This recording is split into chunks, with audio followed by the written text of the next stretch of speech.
So it's been negative 20 some degrees for the last couple days. Just cooped up here in Chicago. Today it's 45. It's like a heat wave rolled through. Jackets unbuttoned, feel much better. Actually get outside for a little bit, get out of the cabin fever, igloo feeling that we've been having. So today we're gonna hang out at the farmers market here at the plant, check out Whiner Brewery, and get a little tour and see what's going on inside this old meatpacking plant down here on the south side of Chicago in the back of the Arts neighborhood. All right, let's go check it out. Because it costs so much money. This is like $2-3 million project. We're talking with people like Goose Island and Half Acre to get their spent grain as well and make it a nice little brewery friendship where we take their spent grains off their hands and we'll burn it, make our own fuel, and supply the building with heat and more beer. The second floor is ours as well, the back corner here. This is our mill room. So we store all of our malt up on the second floor. We'll mill it ourselves, so that's where you get your recipes. So, you know, for a beer like Francis Lambicus, we're using a lot of raw wheat and raw rye, and then some malted wheat as well, and some Pilsen malt. So we make our recipe, we grind it up in our mill, and then it goes into a grist case where you can see the pipe going right through the roof there.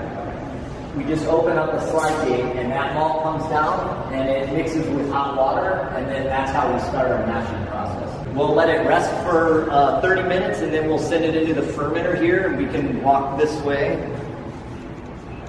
So we have 4 60-barrel fermenters. We actually have 2 more that are in storage. We should be installing those for springtime, which is our busiest time of the year. So the fermenters are where the beer will create the alcohol. So we send it in, mix it with oxygen and yeast, and given the type of beer, it takes anywhere from 2 weeks all the way. We have some beers that are aging in barrels for 2.5 years. We also have these Grundy tanks, which is for our sour beers. When you're brewing with wild yeast and bacteria, there's a danger involved with your other non-bacteria and wild yeast beers. So we keep all of our barrel-aged stuff in these Grundy tanks here and then blend them in as we go to the production line, so kegging or canning. We have a keg line right here, 4 keg cleaner and filler. Like I was saying, 10 barrels of water gets 1 barrel of beer. You can imagine each step, every single beer touches. So all the way from the brew house to the fermenter to the bright tank to the keg or the can, every time it goes in, it's being cleaned and sanitized before and after. So lots of water being used before and after. And 4 kegs at a time on that stand. This is our tiny little canning line. We bought a new canning line that gets here any week now. We actually ordered it in September and we're still waiting on it. Every canning comes through this? Yeah. So it's actually broken down right now for the space, but when we do rim, it is 18 cans a minute, which is very slow. That generally gets us about 300 cases per shift. And yeah, it takes a long time. And it used to break on us all the time. Now we have it running like a well-oiled machine. It's doing really good. But it's time to go. We have a new one coming that'll get us 50 to 60 cans a minute, which is definitely more up towards the mid-level breweries. We have a fooder over there. That's a 40 hectoliter fooder. So generally it gets 1 batch of beer from our brew house, about 35, 36 barrels. Is a fooder just a giant barrel? It is, yeah. Okay. Fooder is French and Belgium. Right now it has our Ghost Pig recipe in there, which is our Cool Ship beer. Does anyone know what a Cool Ship is? Couple of you. Why don't you come over here, I'll explain the Cool Ship. A Cool Ship is this awesome way of brewing in Belgium. They've been doing it for about 300 years. And you get your lambics and your goose beers from Cool Shipping. And basically what this does, in Belgium, they usually have these in barns on farms. And the barn has all the windows wide open, and so air can flow in and out. And naturally, wild yeast and bacteria can flow in and out, and it spontaneously ferments the beer. So we don't have a barn.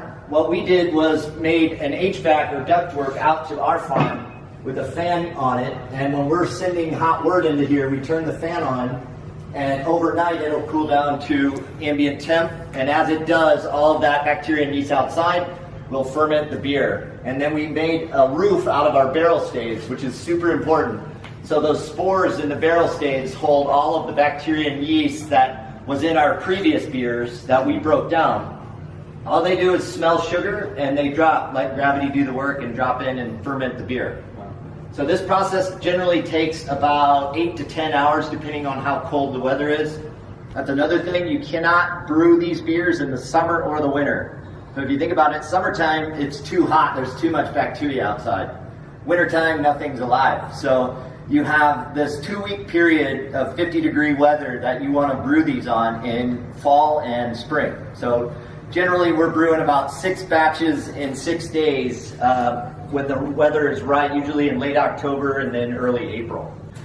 When it's done cooling, we'll send it into the barrel, and it's spontaneously fermented, so we don't add any yeast. It's totally unique to the south side.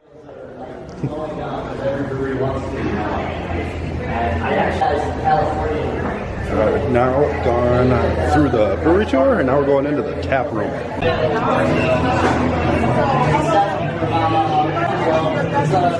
Alright guys, so thank you so much. Thank you. Yeah man. You want a beer? Definitely.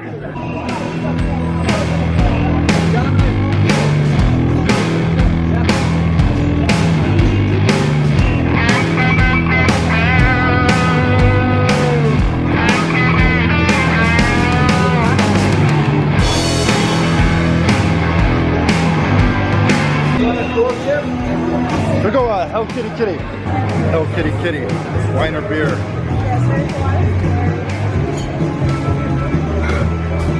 That's where it's at.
What a fun day hanging out at the plant. I think we've actually been here all day. We got here pretty early. We had a farmer's market, full tour of this historic building here on the south side of Chicago, back of the Yards neighborhood. We got to see all around the building, kind of find out the history of the building, what's going on now, what's going on in the future.